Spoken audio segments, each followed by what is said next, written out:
អស់លោកលោកស្រីបងប្អូនប្រិយមិត្តចិត្តឆ្ងាយជាទីគោរពរាប់អានលោកយាយលោកតាជាទីស្រឡាញ់នៅក្នុងពេលនេះខ្ញុំបាទសូមជូននៅកូនសិភៅរៀបរៀងដោយលោកគ្រូបុត្រសវង្សក្រមចំណងជើងថាពន្លឺធម៌ព្រះពុទ្ធខ្ញុំបាទនឹងសូមដកស្រង់នៅអត្ថបទខ្លះៗឆ្លើយជូនដល់អស់លោកលោកស្រីលោកយាយលោកតាដើម្បី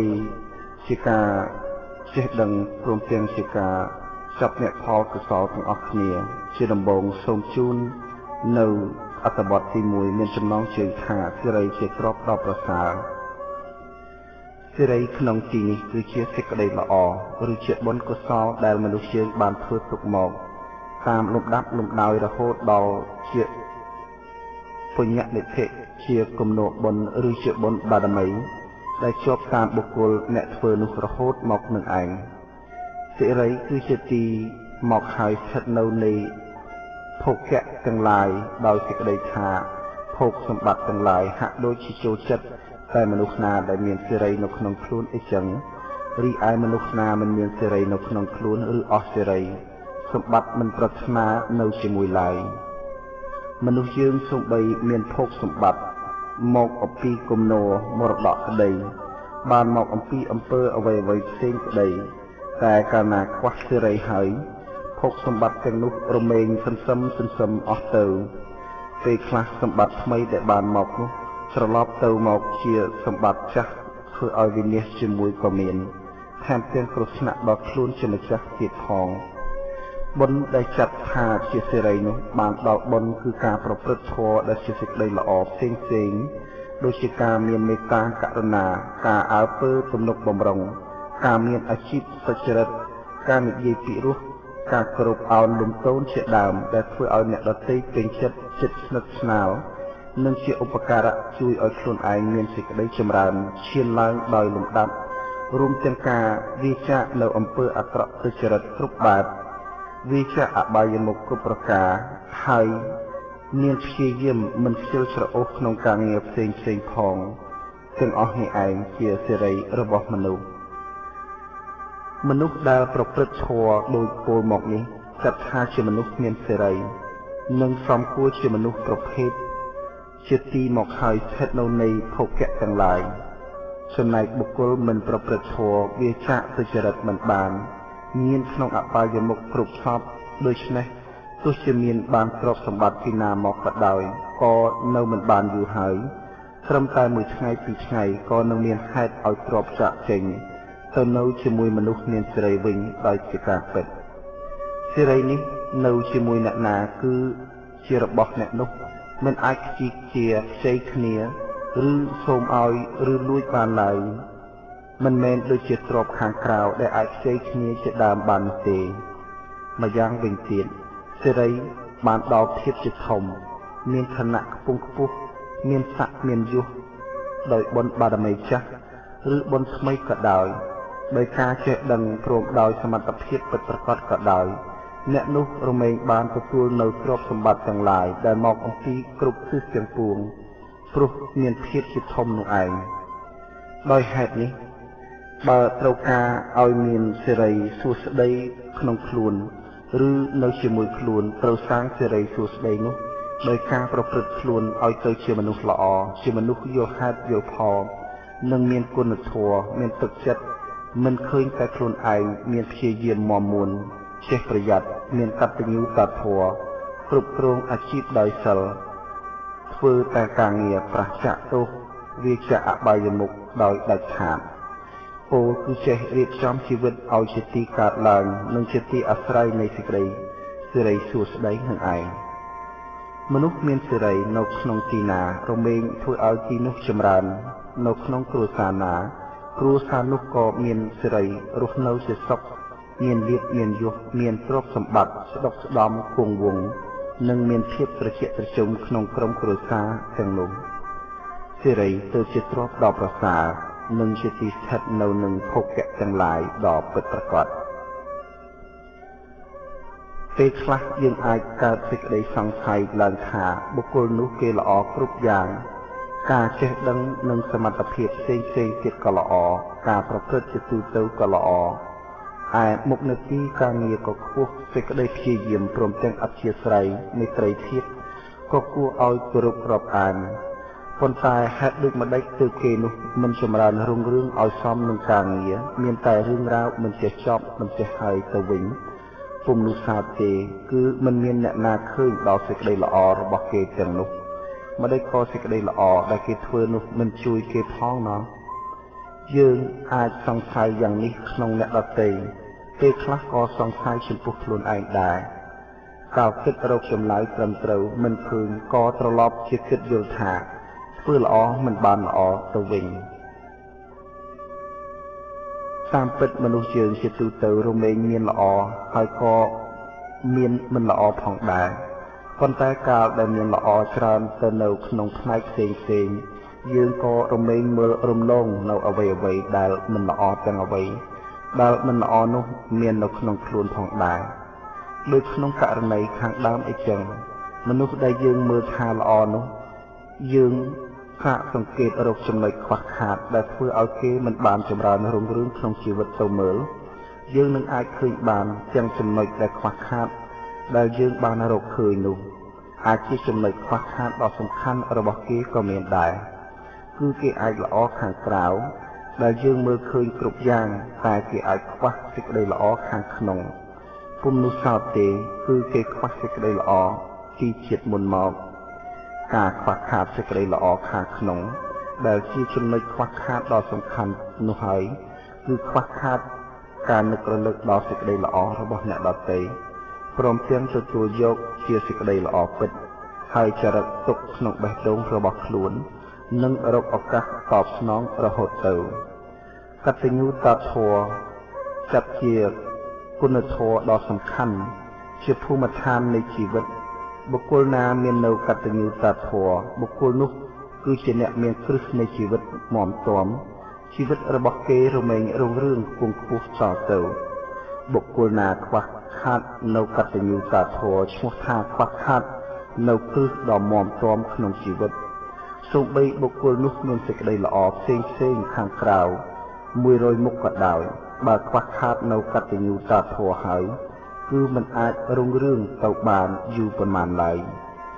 ដោយអគារធំដែលគ្រឹះមិនមាំទាំដូច្នោះឯងសូម្បីតាក់តែងលំអធ្វើឲ្យស្អាតស្រស់យ៉ាងណាក៏ដោយថ្ងៃណាមួយមិនយូរឡើយនឹងបាក់ស្រុតជាមិនខានមានអគារខ្លះសាងមិនទាន់ទាំងរួចផងក៏ត្រូវស្រុតបាក់ទៅហើយយ៉ាងណាមនុស្សដែលខ្វះខាតនៅកតញ្ញូតាធម៌ក៏ឈ្មោះថាខ្វះខាតនៅគ្រឹះមាំនៃជីវិតក៏ដូចគ្នាដែរព្រោះដូច្នេះក្នុងករណីដែលឃើញថាគេល្អគ្រប់យ៉ាងហេតុដូចម្ដេចបានជាមិនចម្រើននោះគឺគេអាចមានការខ្វះខាតនៅអ្វីៗដែលយើងមិនអាចដឹងឬមិនអាចមើលឃើញបានព្រោះថាគ្រប់យើងមិនអាចកើតឡើងបានឡើយកាលណាបើខ្វះបច្ច័យគ្រប់គ្រាន់កតញ្ញូតាធម៌ត្រូវឲ្យប្រព្រឹត្តទៅដល់បុព្វការីទាំងអស់មិនចំពោះតែមាតាបិតានោះទេគឺយើងមិនត្រូវរមិលគុណដល់អ្នកណាឡើយសូម្បីតែអ្នកដទៃដែលធ្លាប់មានគុណបន្តិចបន្តួចយ៉ាងណាក៏ដោយដូចជាត្រឹមតែបាយមួយដុំទឹកមួយស្ទិលជាដើមដែលគេបានឲ្យដល់យើងដោយទឹកចិត្ត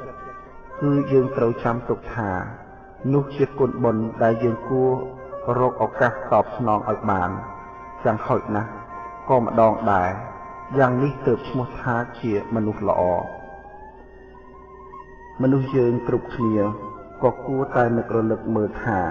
តើខ្វះខាតនៅចំណុចការដឹងគុណនេះដែរទេកុំចេះតែសង្ស័យថាក្រែងធ្វើល្អមិនបានល្អនោះធ្វើជាមនុស្សត្រូវតែយល់ពីហេតុផលការព្រមព្រៀងគ្នាសុខាសង្កសៈសាមគ្គី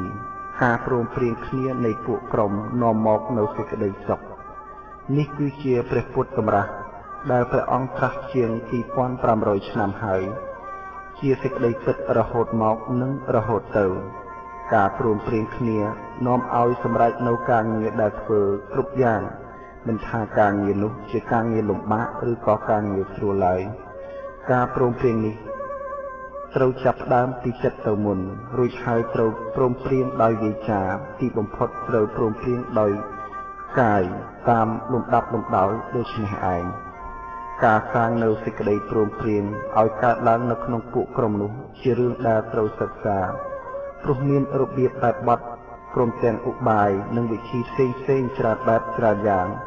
ប៉ុន្តែដែលសំខាន់ក្នុងលំដាប់ដំបូងគឺត្រូវឲ្យសេចក្តីសំខាន់ដល់គ្នានឹងគ្នាយើងត្រូវមានការគិតថាមនុស្សយើងម្នាក់សុទ្ធតែមាននៅសេចក្តីសំខាន់រៀងខ្លួនទោះបីសេចក្តីសំខាន់នោះតិចខ្លាំងខុសគ្នាយ៉ាងណាក៏ដោយការឲ្យសេចក្តីសំខាន់ដល់គ្នានឹងគ្នាធ្វើឲ្យមនុស្សគ្រប់គ្នាសប្បាយចិត្តហើយមានកម្លាំងចិត្តព្រោះយើងឃើញថាសេចក្តីសំខាន់របស់ខ្លួនឯងក៏មាននៅយុះសេរីមានសេចក្តីសំខាន់ក្នុងការរួមចំណែកក្នុងពួកក្រុមផងដែរផ្ទុយមកវិញបើក្នុងពួកគណៈមានការមើលងាយមើលថោកគ្នាមិនឲ្យសេចក្តីសំខាន់ដល់អ្នកដទៃផងលើកដំកើងតែខ្លួនឯងឬបកពួករបស់ខ្លួនសង្កត់សង្កិនបន្ទោសបង្អាប់ដល់អ្នកដទៃឬបកពួកអ្នកដទៃគិតថាមានតែខ្លួនឯងប៉ុណ្ណោះដែលសមធ្វើជាអ្នកធំអ្នកដទៃបានត្រឹមតែបរិវារប៉ុណ្ណោះយ៉ាងនេះប្រកាសជាក្នុងពួកគណៈនោះមិនអាចស្ថិតនៅបានយូរនឹងបែកបាក់គ្នាជាពុំខានឯការងារដែលរួមគ្នាដោយមានតាំងពីដំបូងនោះក៏មិនអាចបានសម្រេចដល់ទិសដៅឡើយវាជាការដួលរលំព្រោះបែកបាក់គ្នានឹងឯងដូច្នេះជាត្រូវចេះឲ្យសេចក្តីសំខាន់ដល់អ្នកដទៃផងក្នុងការធ្វើការងាររួមគ្នាហើយចាំសង្កេតមើលផលល្អចុះព្រោះអ្នកណាក៏មិនត្រូវការឲ្យខ្លួនអន់ថយដែរគ្រប់គ្នាចង់បានមុខមាត់យុត្តិសេរីចង់បានទទួលការលើកតម្កើងឲ្យប្រកបក្នុងពួកគណៈជាមួយគ្នាទាំងអស់នោះផងដែរជាបន្ទាប់មកគោលធម៌ដែលត្រូវអនុវត្តដើម្បីឲ្យពួកក្រុមនិងការងាររបស់ពួកក្រុមនោះមានភាពស្ថិតស្ថេរគឺសរណីយធម៌6ប្រការ 1. មេត្តាកាយកម្មការសម្ដែងចេញតាមផ្លូវកាយដោយមេត្តាមានការជួយគ្នាដោយកម្លាំងកាយនិងការសម្ដែងអកប្បកិរិយាសុភាពរៀបការគ្រប់រាប់អានគ្នាជាដើម 2. មេត្តាវិជ័យកម្មការសម្ដែងចេញតាមផ្លូវវាចាដោយមេត្តាមានការប្រាប់ការណែនាំរំលឹកដាស់តឿនដោយអំណងល្អនិងពោលវាចាសុភាពរៀបការដល់គ្នាជាដើម 3. មេត្តាមនោកម្មការគិតដល់គ្នាដោយមេត្តាមានការមើលគ្នាក្នុងផ្លូវល្អគិតល្អដល់គ្នាគិតរកប្រយោជន៍ឲ្យបានសម្រេចដល់អ្នកដទៃនិងមានទឹកមុខស្រស់បោះញញឹមសមរម្យជាដើម 4. សាធារណភោគីបែងចែកលាភដែលប្រកបដោយធម៌បានមកតាមធម៌ឲ្យដល់ពួកក្រុមជាទូទៅ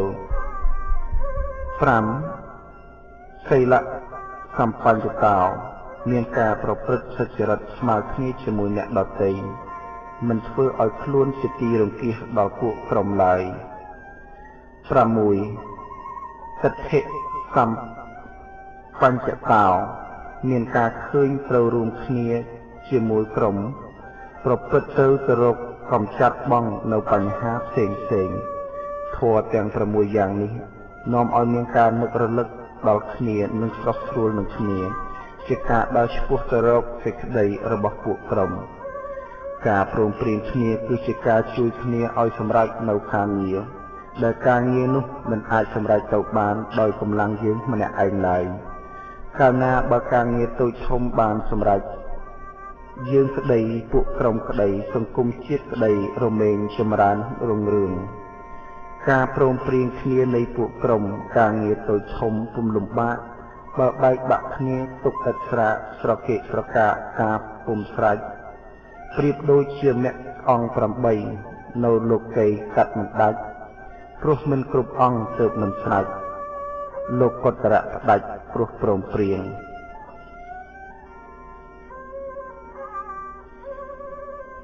អត្ថបទទី4ត្រួតត្រាមើលលើខ្លួនឯង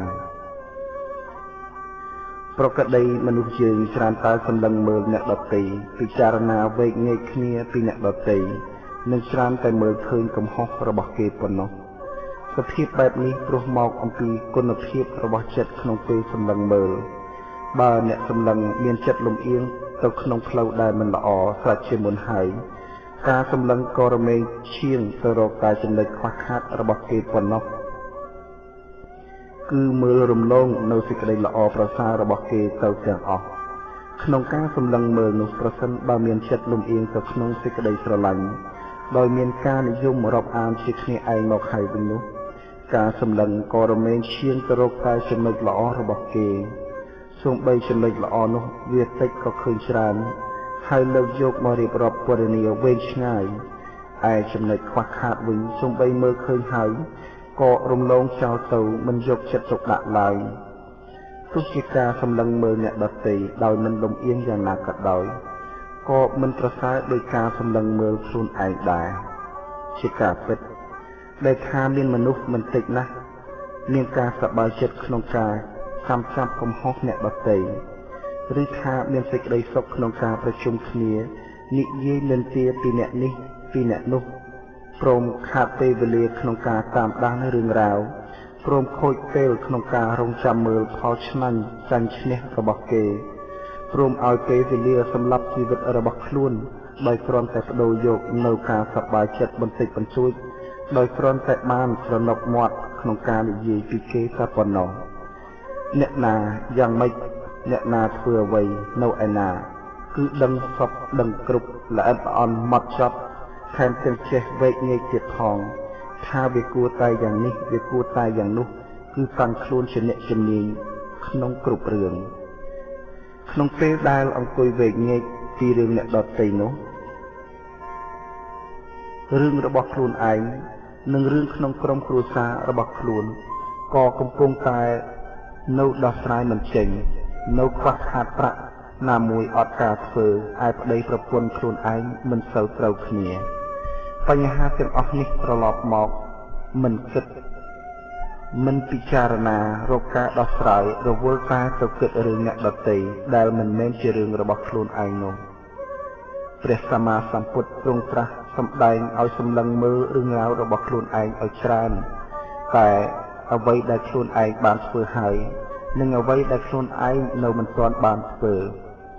ម្យ៉ាងទៀតទៅពិនិត្យមើលទោសកំហុសឬចំណុចខ្វះខាតរបស់ខ្លួនទោះជាលំបាកក្នុងការសម្លឹងមើលយ៉ាងណាក៏ដោយព្រោះជាធម្មតាចិត្តរបស់យើងមិនងាយព្រមទទួលនៅការផ្ទាំងផ្លត់ថាជាកំហុសរបស់ខ្លួនឯងឡើយសេចក្តីចម្រើននៃខ្លួនឯងយើងត្រូវតែព្យាយាមពិចារណាពេលពិចារណាឃើញទោសកំហុសរបស់ខ្លួនហើយក៏ជាភ័ព្វសំណាងព្រោះយើងនឹងបានកែតម្រូវឲ្យបានល្អវិញជាអ្នកដែលសម្លឹងឃើញការខ្វះខាតរបស់ខ្លួនឯងបានរាប់ថាជាមនុស្សប្រសើរហើយបើព្រមទទួលការផ្ទាំងផ្លត់ដែលជាទោសកំហុសនោះថែមទាំងអាចកែលម្អខ្លួនឲ្យដល់នៅសេចក្តីសម្រួតសម្រួមតទៅទៀតបានគឺចាត់ថាជាកំពូលមនុស្សរកបានដោយកម្រក្នុងលោកមានចៅពីរនាក់ដើរចូលទៅក្នុងវត្តចៅម្នាក់ភ្ញាក់ខ្លួនឃើញកំហុសខំប្រឹងស្ដាប់ធម៌បានទៅជាមនុស្សដ៏ល្អឯចៅម្នាក់ទៀតលួចទ្រព្យគេពីវត្តបានមកចៅដែលនៅជាមនុស្សបានបន្ទោសស្ដីថាឲ្យដល់ម្នាក់ទៀតដែលឈប់ធ្វើការជាចោរថាជាមនុស្សល្ងងខ្លៅព្រះសម្មាសម្ពុទ្ធទ្រង់ត្រាស់ថាបុគ្គលណាល្ងងហើយដឹងខ្លួនឯងថាល្ងងបុគ្គលនោះអាចនឹងបានជាបណ្ឌិតឯបុគ្គលណាល្ងងតែសង្កល់ខ្លួនថាជាបណ្ឌិតបុគ្គលនោះពិតជាបុគ្គលល្ងងព្រោះមិនព្រមរៀនដឹងពីអ្នកដទៃដោយគិតថាខ្លួនឯងឆ្លាតហើយដូច្នេះគេទើបជាបុគ្គលល្ងងរហូតទៅអត្ថបទទី5ឈ្នះនិងសុខនៅក្នុងសង្គមគ្រួសារនីមួយៗតែងមានសេចក្តីសុខមានទុក្ខលាយឡំគ្នាទាំងដែលគ្រប់គ្នាក្នុងក្រុមគ្រួសារមិនប្រាថ្នាទុក្ខប្រាថ្នាតែសេចក្តីសុខនឹងឯងចាប់តាំងអំពីមានគំនិតគ្រប់គ្រងផ្ទះមករហូតដល់រៀបការមានគ្រួសារប្តីប្រពន្ធកូនចៅម្នាក់ខំធ្វើការសន្សំទ្រព្យដោយបោះបង់ចិត្តខ្លួនឯងចោលធ្វើការអប់រំ ទូលមានធ្វើឲ្យចិត្តមានតែការស្រេកឃ្លានរហេមរហាមសៅមងស្មោកគ្រោកមានរោគរួមរិទ្ធរីងរៃរ៉ាំរៃកំព្រីកំព្រារងាតើតោដោយពោលមកនេះឈ្មោះថាបោះបង់ខ្លួនឯងចោលដោយពិត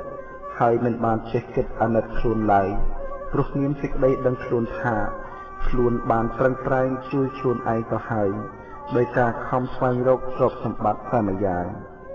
ការរស់នៅជាមួយអ្នកដទៃសូម្បីក្នុងក្រុមគ្រួសារហើយយើងត្រូវការយកឈ្នះគ្នាឬក៏ត្រូវការសេចក្តីសុខតាមពិត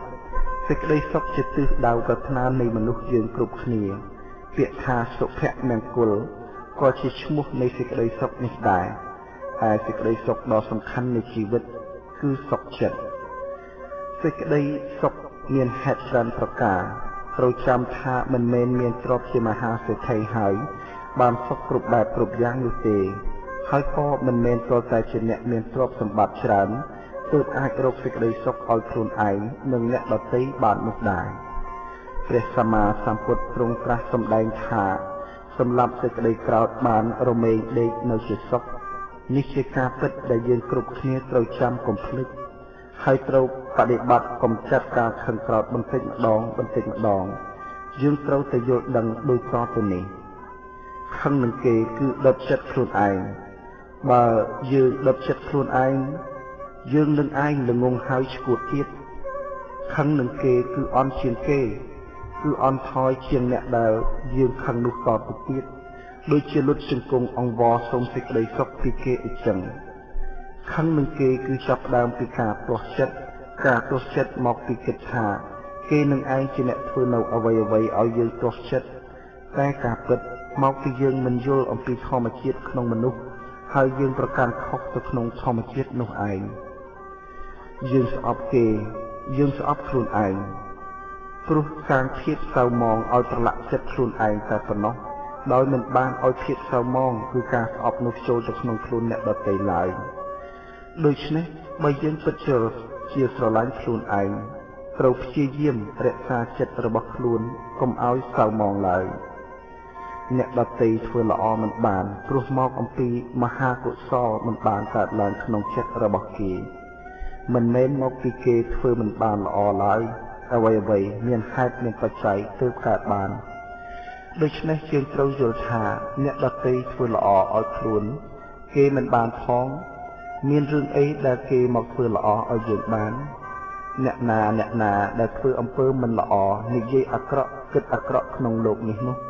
តាមពិតដោយធម្មជាតិគឺមិនមែនអ្នកនោះធ្វើអ្នកនោះនិយាយនឹងជាអ្នកគិតនោះទេនេះព្រោះអាស្រ័យហេតុ3ដែលស្ថិតនៅក្នុងសន្តានតែប៉ុណ្ណោះហេតុ3គឺលោភហេតុទោសហេតុនិងមោហហេតុបើហេតុ3នេះត្រូវបានលះអស់ចិត្តសន្តានហើយគឺមានអ្នកណាធ្វើអាក្រក់សោះឡើយហេតុទាំង3នេះឯងដូចជាខ្មោចបិសាចដែលស្ថិតនៅក្នុងខ្លួនមនុស្សយើងអីចឹងដែរដូច្នេះយើងមិនត្រូវក្រោធខឹងជាមួយមនុស្សណាម្នាក់ឡើយបើយើងមិនខឹងក្រោធហើយគឺយើងនឹងឯងមាននៅសេចក្តីសុខក្នុងការមិនក្រោធខឹងនេះព្រោះបានយល់ដឹងពីធម្មជាតិព្រោះមានអំណត់អត់ឈន់និងព្រោះមានមេត្តាជាដើមគឺជាបុណ្យបារមីដ៏ប្រសើរខ្ពង់ខ្ពស់បើសម្រាប់សេចក្តីក្រោធហើយក្នុងលោកនេះមិនមានអ្នកណាសម្រាប់ឲ្យយើងសម្លាប់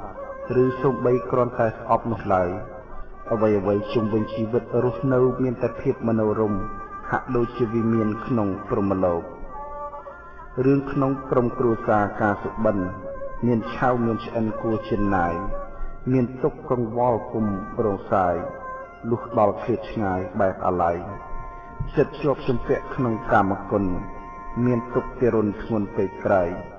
ប្រយោជន៍បាត់បង់តាមទុកថ្ងៃកាមគុណអបម័យបីដូចចោលការប្រកួតកីឡាគេបានឈ្នះហើយគេសប្បាយហើយការបោះឆ្នោតបើមានអ្នកគ្រប់គ្រងភាគច្រើនគឺត្រូវឈ្នះហើយធ្វើជាអ្នកធំនៅក្នុងក្រុមគ្រួសារជារឿងមនោសញ្ចេតនានៃមេត្តាបិតាភរិយាស្វាមីកូនប្រុសស្រីជាដើមដូច្នេះមិនមែនជារឿងប្រកួតប្រជែងនិងមិនមែនជាការប្រកាន់យកមតិភាគច្រើននោះទេ ម្នាក់មានតួនាទីរៀងខ្លួនតែត្រូវចេះគោរពតួនាទីរបស់ខ្លួនមានការអ្វីត្រូវពិគ្រោះពិភាក្សាមេគ្រួសារជាអ្នកសម្រេចក្នុងកិច្ចការងារប៉ុន្តែការសំខាន់គឺម្នាក់ត្រូវមានធម៌ក្នុងខ្លួនមានធម៌ក្នុងខ្លួនទើបអាច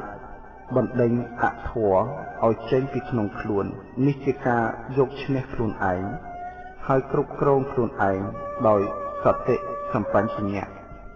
មានធម៌ក្នុងខ្លួនឈ្មោះថាមានខ្លួនជាទីពឹងនិងមានសុខក្នុងខ្លួនឯងដោយមិនវង្វេងរកសុខក្នុងវត្ថុដទៃមនុស្សដទៃជាខាងក្រៅឡើយមានធម៌ក្នុងខ្លួននាំឲ្យមិនកើតទុក្ខជាមួយនឹងរឿងគ្រប់យ៉ាងគឺទាន់ពេលភ្លាមដែលបានទទួលដឹងនៅរឿងនោះឯងការមិនកើតទុក្ខជាសុខដ៏វិសេសស្រេចតែម្ដងដោយការស្ងប់តណ្ហាមានធម៌ក្នុងខ្លួនទើបដឹងថាបញ្ហាមិនមែនអ្នកដទៃធ្វើឲ្យខ្លួនឯងទេគឺបញ្ហានៅក្នុងចិត្តរបស់ខ្លួនព្រោះតែសេចក្តីប្រកាន់ការមិនប្រកាន់ជាសុខដ៏ក្រៃលែងមានធម៌ក្នុងខ្លួននាំឲ្យមិនប្រកាន់ទៅក្នុងរឿងទាំងពួងព្រោះបានដឹងអំពីធម្មជាតិតាមសេចក្តីពិតក្នុងជីវិតមនុស្សសត្វទាំងអស់គឺជាធម្មជាតិមានរូបធាតុមាននាមធាតុប្រព្រឹត្តទៅតាមហេតុមានធម៌ក្នុងខ្លួននាំឲ្យយល់ដឹងអំពីធម្មជាតិគ្រប់យ៉ាងមិនគួរប្រកាន់មាំឡើយធម្មជាតិរមែងតែងតែកើតហើយវិនាសទៅវិញគឺការវិនាសប្រែប្រួលជាម្ចាស់លើធម្មជាតិមានធម៌ក្នុងខ្លួននាំឲ្យមានចិត្តទំនេរ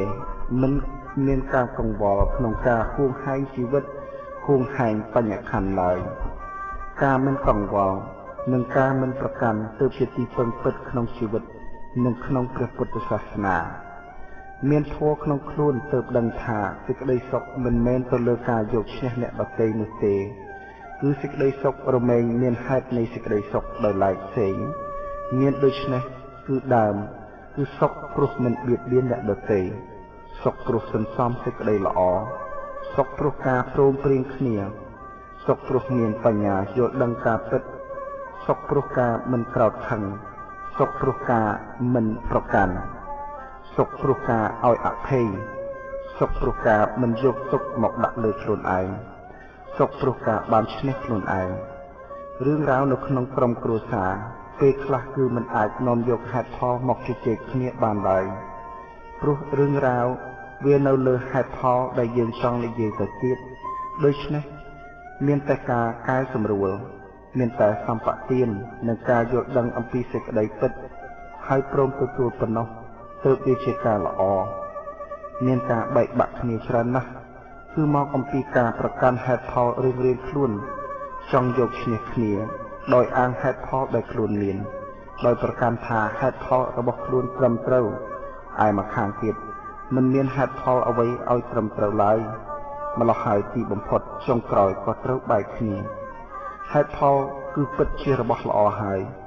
តែត្រូវប្រើឲ្យសមជាមួយគ្នានឹងករណីព្រមទាំងពេលវេលាផងសរុបសេចក្តីមកបើមានការផ្សេងផ្លាត់អ្វីកុំចេះតែមកបន្ទោសគ្នាប្រកែកគ្នា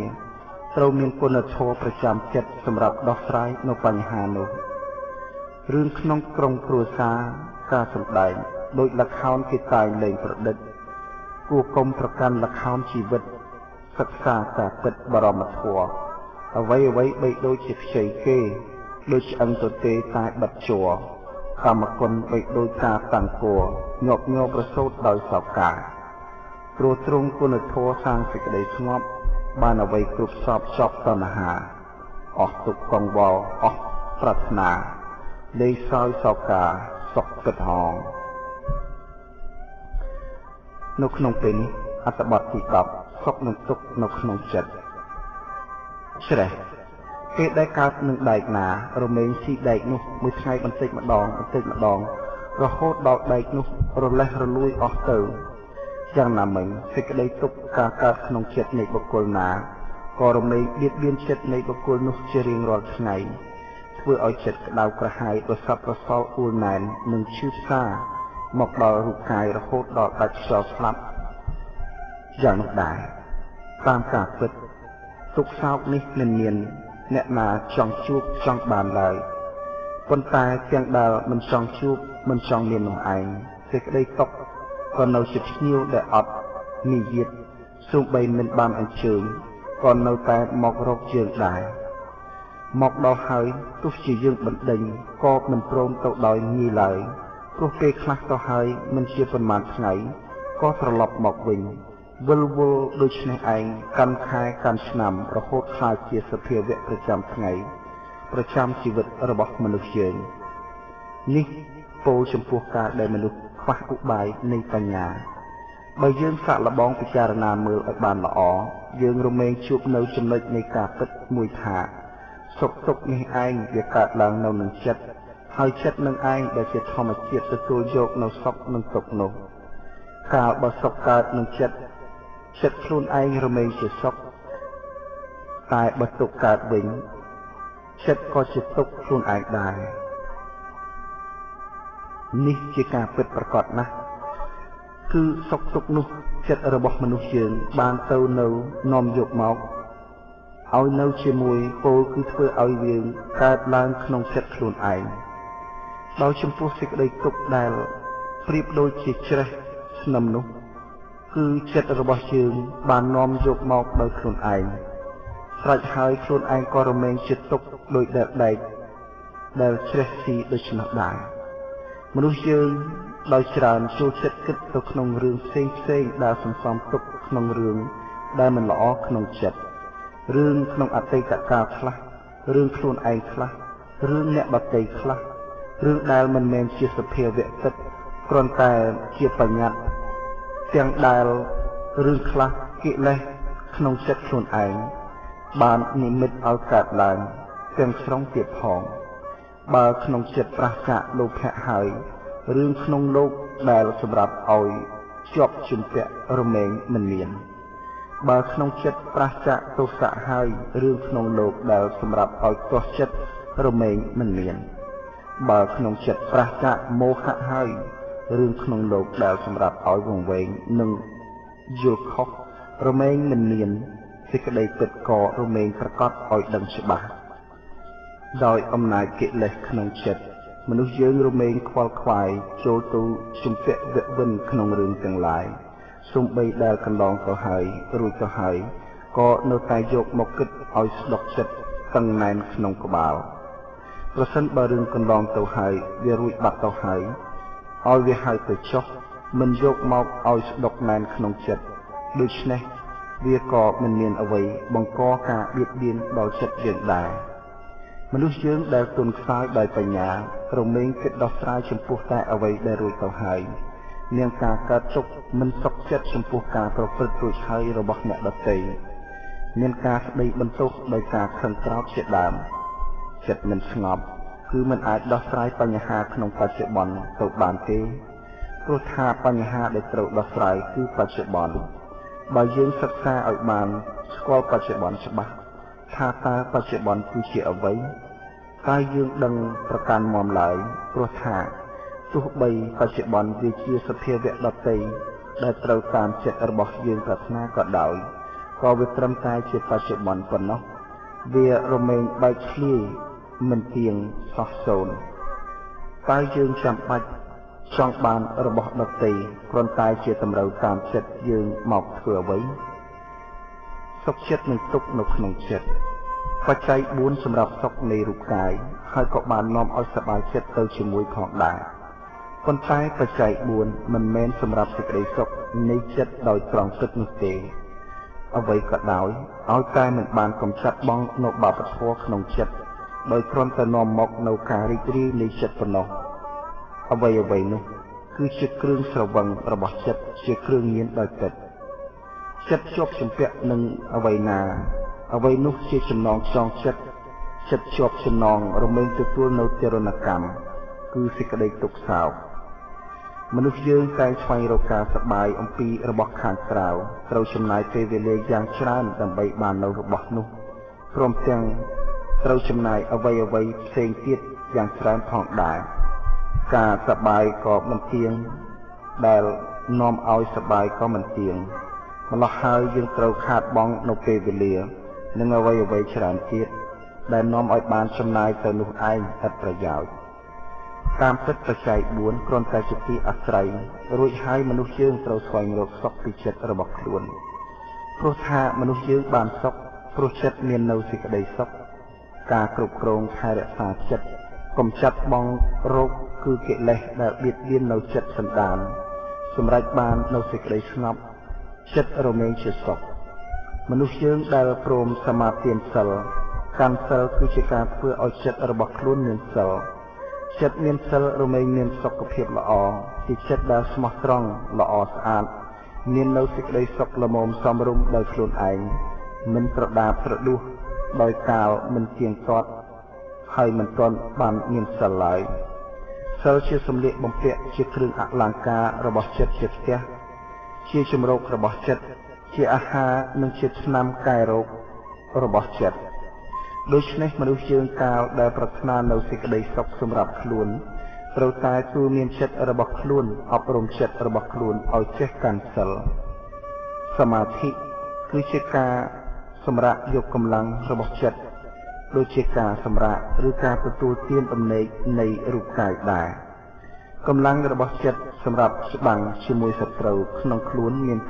5គឺ1សទ្ធាពលៈកម្លាំងគឺជាការជឿចំពោះសេចក្តីពិត2វិរិយពលៈកម្លាំងគឺការព្យាយាមកម្ចាត់បាបចម្រើនបុណ្យ3សតិពលៈកម្លាំងគឺស្មារតីភ្ញាក់រលឹកដឹងទាន់និងយល់អំពីការពិត4សមាធិពលៈកម្លាំងគឺចិត្តស្ងប់ដោយប្រពៃ5បញ្ញាពលៈកម្លាំងគឺការដឹងហេតុផលពិតបញ្ញាគឺជាគោលសំខាន់និងគឺជាកំពូលនៃធម៌បដិបត្តិក្នុងព្រះពុទ្ធសាសនាបញ្ញាអាចដោះស្រាយបញ្ហាបានគ្រប់យ៉ាងដែលជាបញ្ហានាំមកនៅទុក្ខកង្វល់ក្នុងចិត្តបញ្ញានាំមកសេចក្តីសុខសូម្បីក្នុងរឿងដែលថាគួរឲ្យកើតទុក្ខព្រោះហេតុគឺខុសថាមានខ្លួនក៏នាំឲ្យកើតទឹកពីខ្លួនឯងខំប្រឹងចិញ្ចឹមបីបាច់ថែរក្សាខ្លួនឯងដោយលំបាកលំបិនហួសហែងការពារអ្វីៗគ្រប់យ៉ាងឲ្យខ្លួនឯង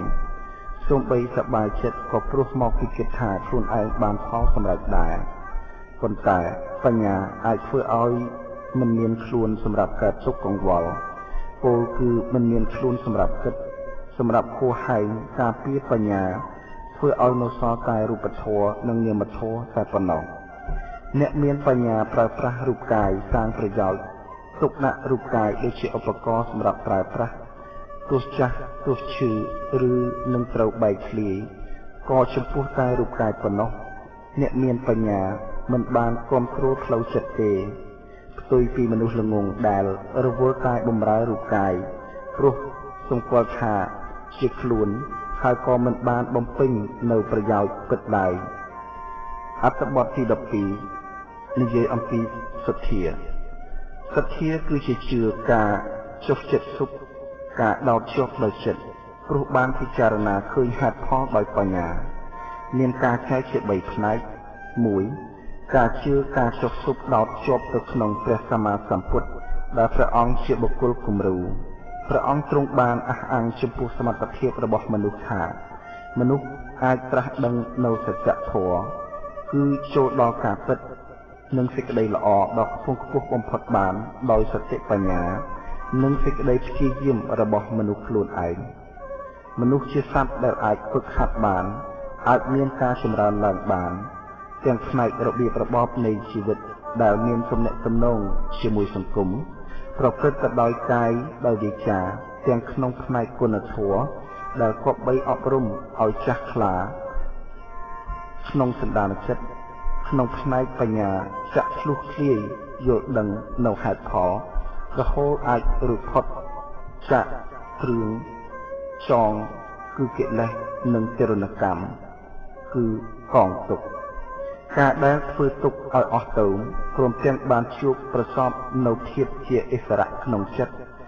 និងរួចផុតពីទោសភាពសភាពបែបនេះរមែងមិនមានសត្វវិសេសណា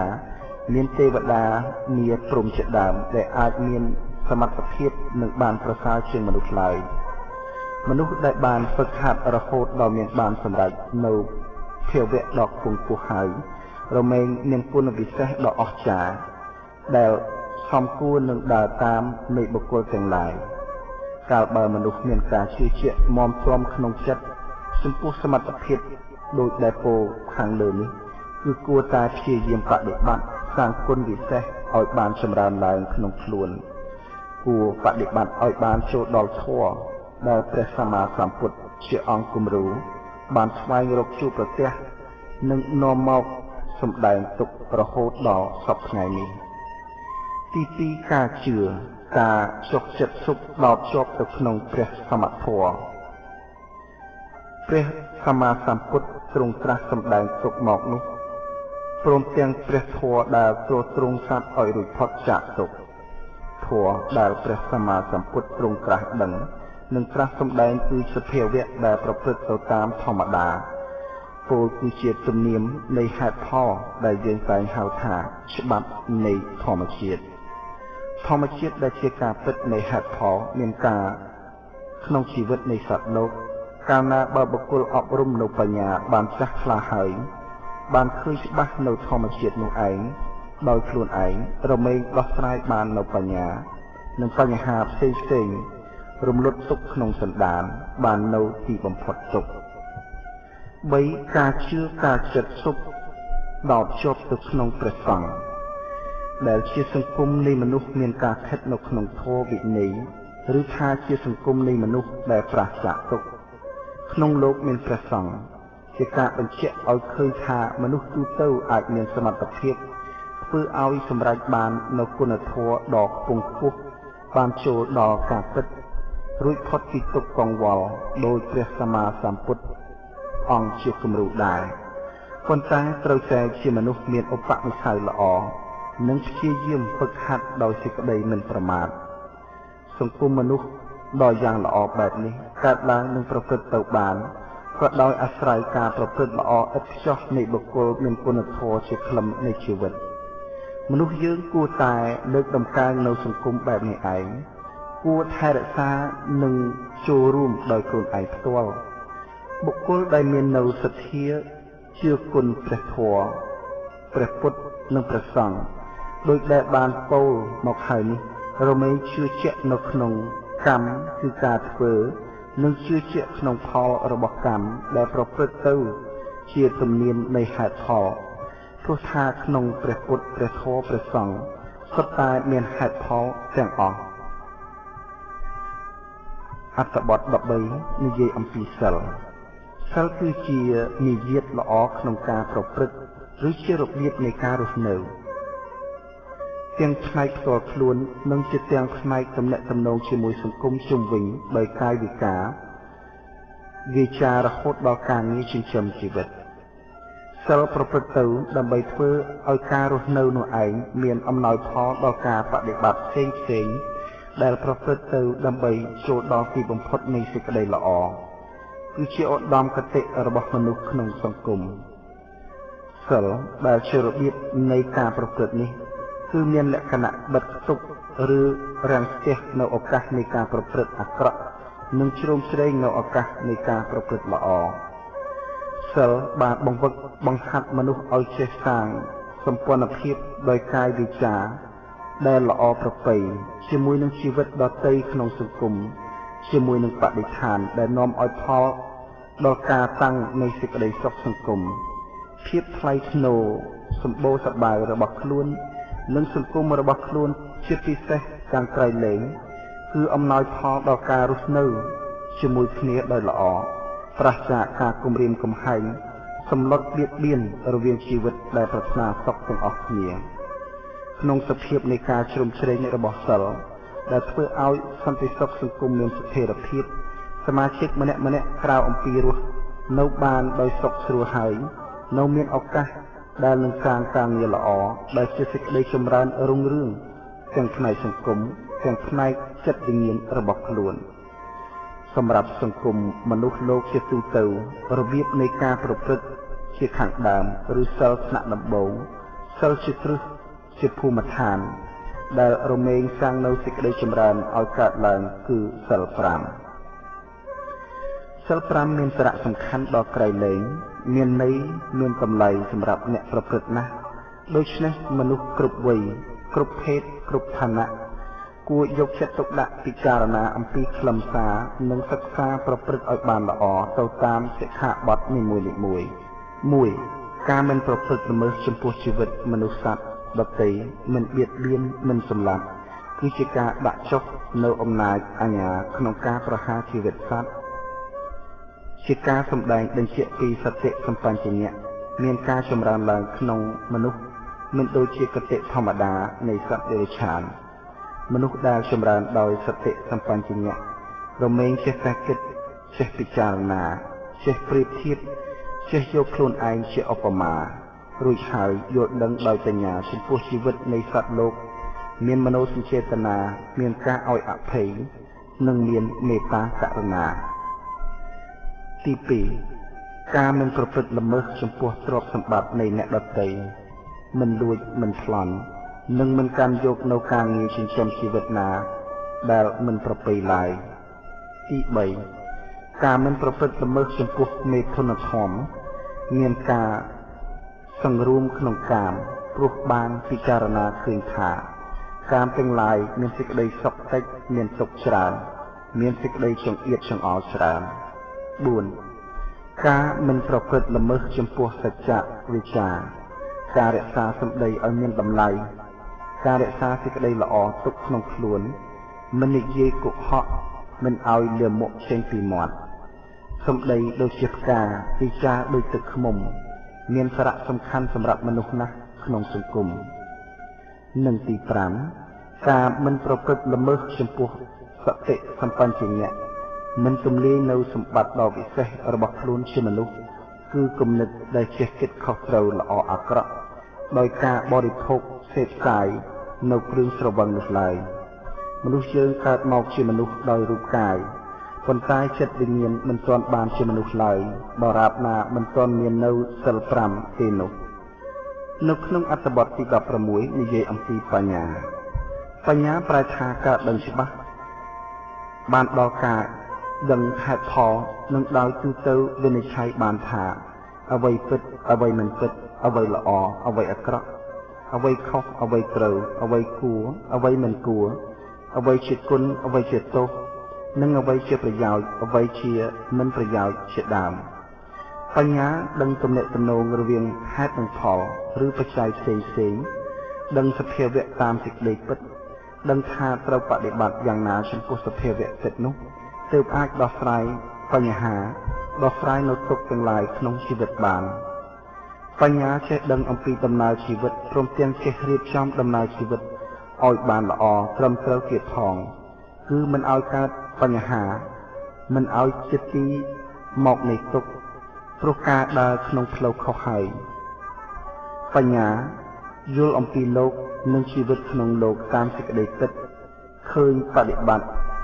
សមុបត្តិធម៌និងនៅអរិយសច្ចធម៌មានការគិតពិចារណានៅហេតុផលដែលមិនត្រូវអកុសលនិងវរណៈគ្រប់សង្កត់បញ្ញាសម្បទាដែលជាគុណសម្បត្តិរបស់ព្រះអរិយសាវកគឺដឹងការកើតនិងការអស់ទៅសូន្យទៅនៃសង្ខារធម៌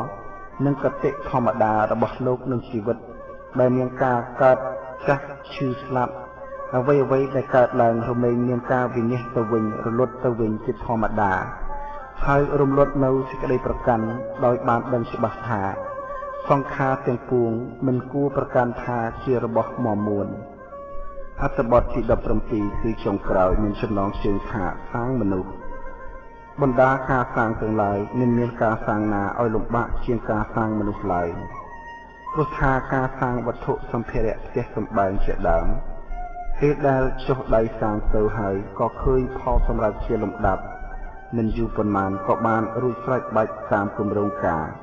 ទោះជាមានការផ្សែងផ្លត់ខ្លះក៏មានតិចដែរការសាងមនុស្សលំបាកតាំងពីពេលចាប់ផ្ដើមលំបាកទាំងវិធីក្នុងការសាងលំបាកទាំងត្រូវប្រើពេលវេលាច្រើននិងដែលសំខាន់បំផុតគឺលទ្ធផលដែលបានមកនោះស្ថិតនៅក្នុងសភាពមិនប្រកបថាតើបានល្អតាមដែលត្រូវឬក៏អត់អ្នកដែលតាំងចិត្តសាងមនុស្ស មានការចុះទុនចុះកម្លាំងយ៉ាងច្រើនរួចហើយត្រឡប់ខកចិត្តអស់សង្ឃឹមទៅវិញគឺមានមិនតិចអ្នកឡើយកាលបើសាងមនុស្សបានសម្រេចសូម្បីតែម្នាក់រមែងមានតម្លៃដល់ក្រៃលែងគ្រប់គ្រាន់ដល់ការចុះទុនចុះកម្លាំងស្រេចតែម្ដងជាការពិតណាស់ក្នុងភូមិស្រុកណាមានមនុស្សល្អម្នាក់នោះអាចធ្វើឲ្យអ្នកភូមិស្រុកនោះចម្រើនបានគ្រួសារណាមានកូនល្អម្នាក់ឪពុកម្ដាយអាចពឹងពាក់អាស្រ័យបាន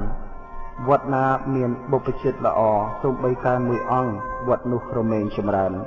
អាចជាទីពឹងដល់មនុស្សទាំងឡាយបាន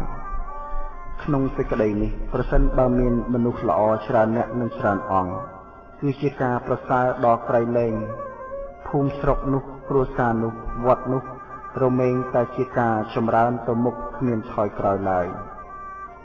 ការថែរក្សាគ្រប់គ្រងព្រមជាមួយនឹងការចិញ្ចឹមមនុស្សដើម្បីសាងឲ្យបានទៅជាមនុស្សល្អ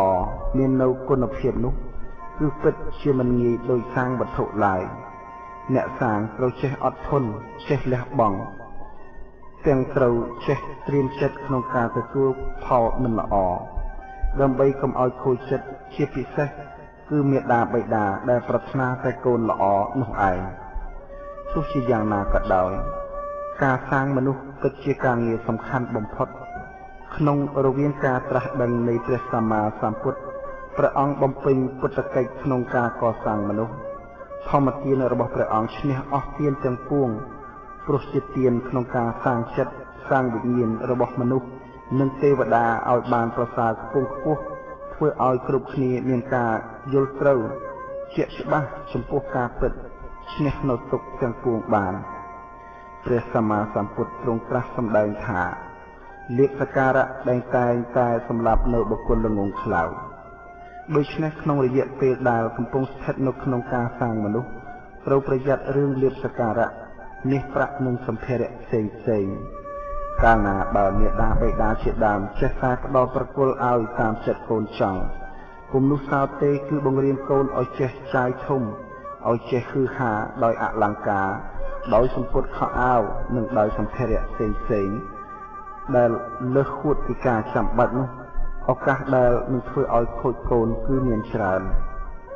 មិនមែនថាបើអីចឹងកូនអ្នកក្រសុទ្ធតែល្អទៅនោះឡើយចំណុចចាំបាច់សំខាន់បំផុតក្នុងការសាងមនុស្សគឺសាងគុណធម៌ជួយអប់រំជួយបណ្ដុះបណ្ដាលនៅអំណត់អត់ធន់សេចក្តីព្យាយាមសេចក្តីសន្តោសមេត្តាករុណាជាដើមឲ្យមានក្នុងមនុស្សនោះកូនចៅជាដើមនឹងឯងគំនិតជាសភាវៈសំខាន់ណាស់មានឥទ្ធិពលក្នុងការផ្លាស់ប្ដូរដំណើរនៃជីវិតរបស់ខ្លួនផ្លាស់ប្ដូរសង្គមឲ្យទៅតាមគំនិតបានដូចជាគំនិតរបស់មនុស្សសពថ្ងៃសម្លឹងឆ្ពោះទៅរកការចម្រើនផ្នែកវត្ថុឲ្យទៅជាទិសដៅនៃជីវិតមានការស្វែងរកវត្ថុឲ្យជាចំណុចសំខាន់យកវត្ថុជាគ្រឿងវាស់សេចក្តីសម្រេចនៃជីវិតម្ល៉េះហើយសង្គមលោកទាំងមូលក៏ផ្លាស់ប្ដូរដោយផ្អៀងទៅរកខាងវត្ថុខ្វាយខ្វល់ទៅនឹងវត្ថុសម្ភារៈទំនងដូចជាដើមចេកដែលចេញប្រយោងមានផ្លែប្រសិនបើ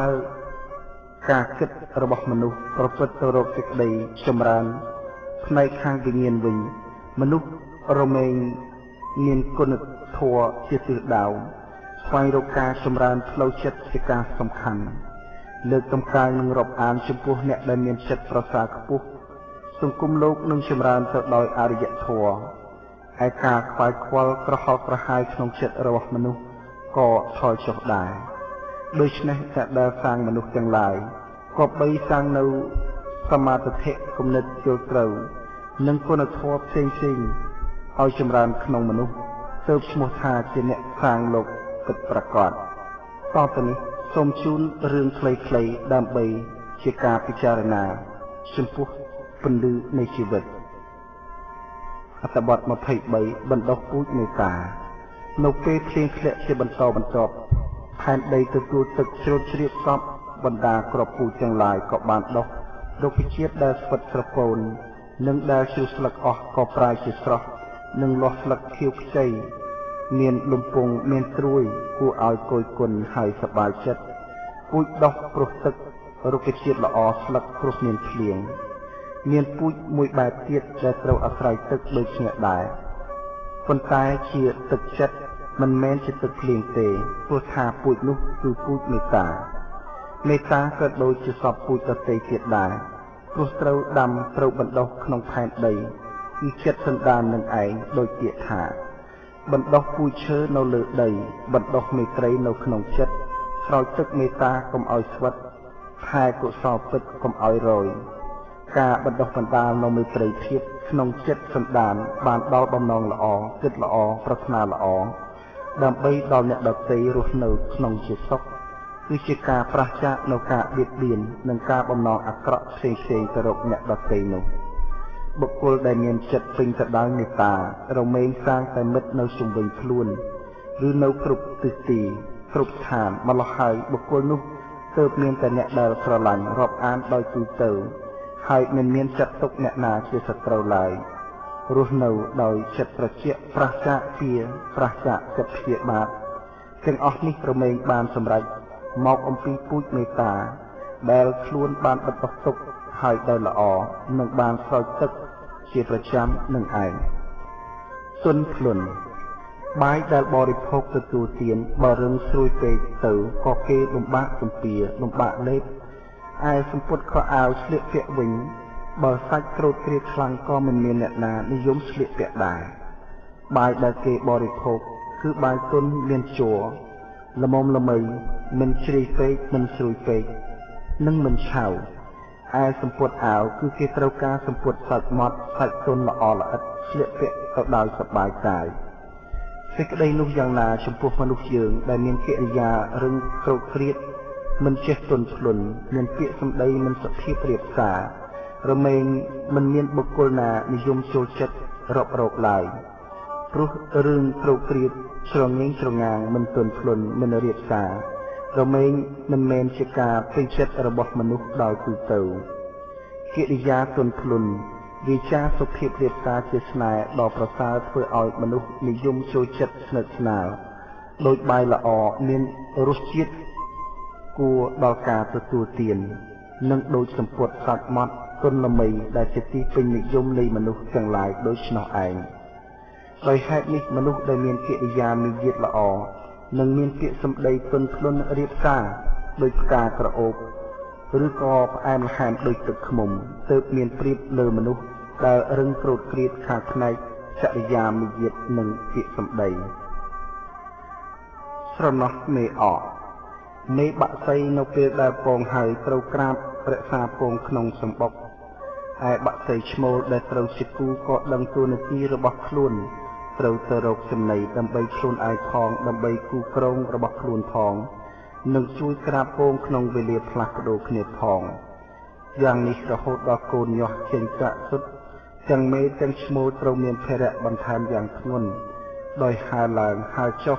ដើម្បីរកចំណីមកចិញ្ចឹមកូនតូចៗទាំងព្រឹកទាំងល្ងាចអ្នកណាដែលថាមានតែមនុស្សប៉ុណ្ណោះដែលស្រឡាញ់កូននោះគឺពុំមែនឡើយតាមពិតយើងសង្កេតឃើញសត្វទេរឆានច្រើនណាស់ដែលស្រឡាញ់កូនដ៏គួរឲ្យសិក្សាពិចារណាគ្រាន់តែផ្សេងគ្នាត្រង់ដែលមនុស្សស្រឡាញ់កូនរហូតដល់ស្លាប់បាត់បង់ជីវិតមិនព្រមលះបង់ចោលកូនឡើយឯចំណែកសត្វកាលបើកូនធំដោះស្លាប់ហើបបានមានកម្លាំងល្មមរកស៊ីខ្លួនឯងហើយនោះក៏បែកចាកពីមេបារបស់ខ្លួនទៅតាមទំនឹងចិត្តចាស់បុរាណធ្លាប់បានពោលរឿងសត្វអកទុកមកថាកាលមានមនុស្សចាប់យកកូនពីសម្បុកទៅដល់មេរបស់វាត្រឡប់មកពីរកចំណីមិនឃើញកូនក៏ខូចចិត្តហើយហើរឡើងទៅលើយ៉ាងខ្ពស់រួចក្តោបស្លាប់ទម្លាក់ខ្លួនចុះបោកខ្លួនទៅនឹងផែនដីយ៉ាងខ្លាំងរហូតដល់ស្លាប់របៀបដូចជាការប្រត់គូដូច្នោះដែរប្រហែលដូចនេះទើបចាស់ហាមកូនហាមចៅមិនឲ្យទៅចាប់យកកូនសត្វអកឬបំបែកគូវាឡើយដោយខ្លាចថាមេឬគូរបស់វាបោកខ្លួនឲ្យស្លាប់ព្រោះតែអាល័យនាំឲ្យជាប់បាបកម្មទាវេរាដល់គូឲ្យខ្លាចចាក់រឿងសត្វអកនេះមានកតិឲ្យមនុស្សគ្រប់គ្នាពិចារណាថាសូម្បីវាជាសត្វ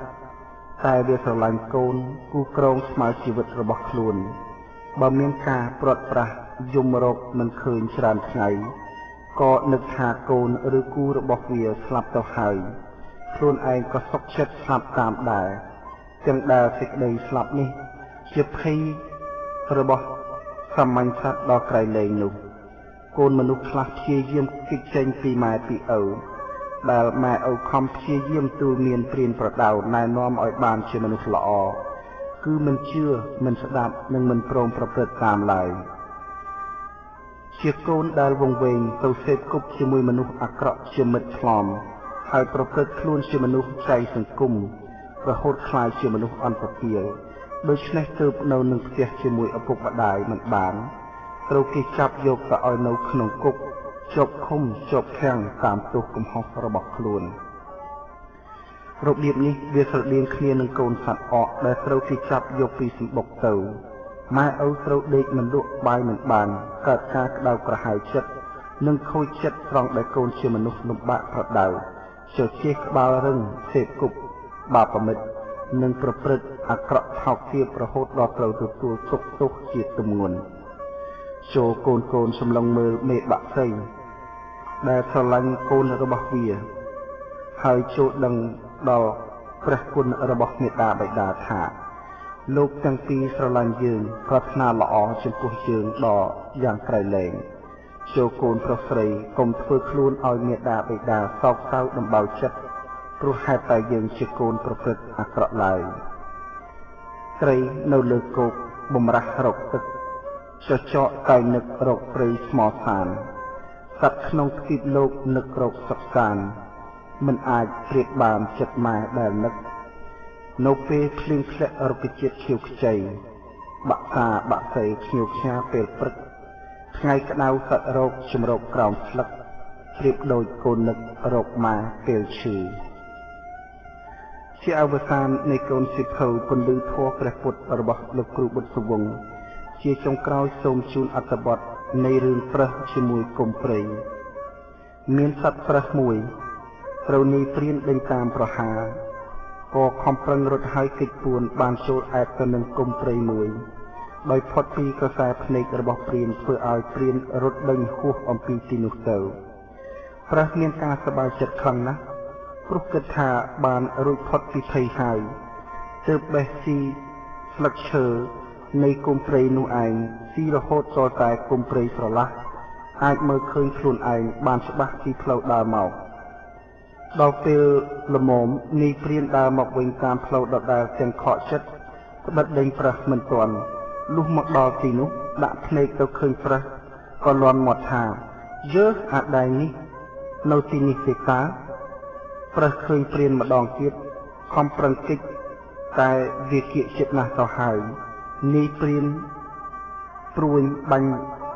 ព្រឹបត្រូវប្រើសដួលស្លាប់តែមុននឹងស្លាប់ក៏បាននឹកដល់ទោសដែលខ្លួនទំលាយនៅគុំព្រៃទើបប្រើសប្រដៅខ្លួនឯងថា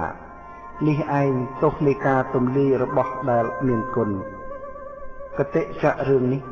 ដាស់តឿនចិត្តឲ្យមនុស្សយើងគិតដល់ឧបការៈនៃអ្នកដ៏មានគុណរបស់ខ្លួនហើយមិនទំលាយឬបន្ទុះសារាយចំពោះគុណឡើយបើពោលឲ្យទលាយទៅអ្នកមានគុណដល់ខ្លួននោះមានអ្នកធំមានអ្នកតូចនឹងគិតថាអ្នកតូចជាបុគ្គលប្រះចាកនៅសេចក្តីសំខាន់មិនបានឡើយ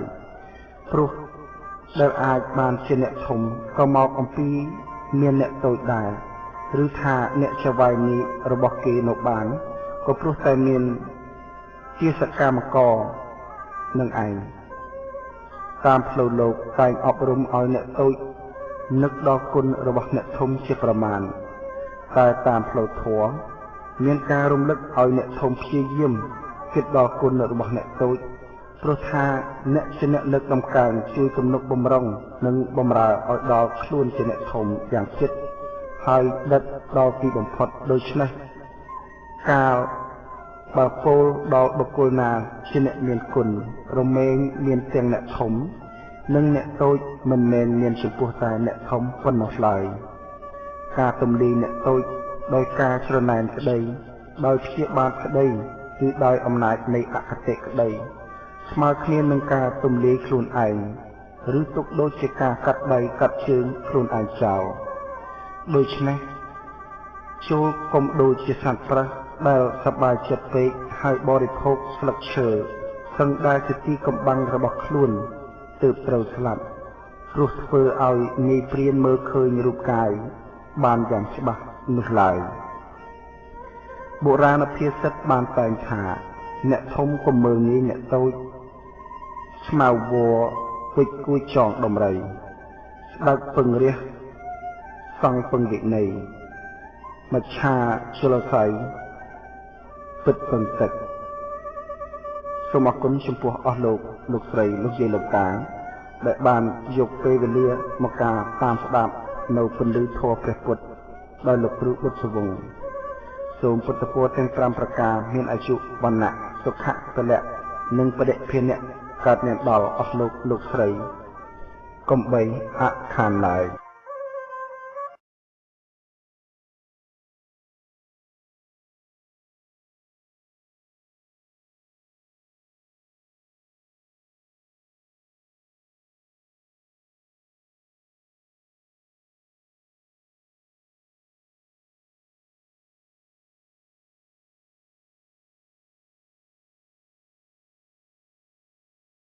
ខានឡើយ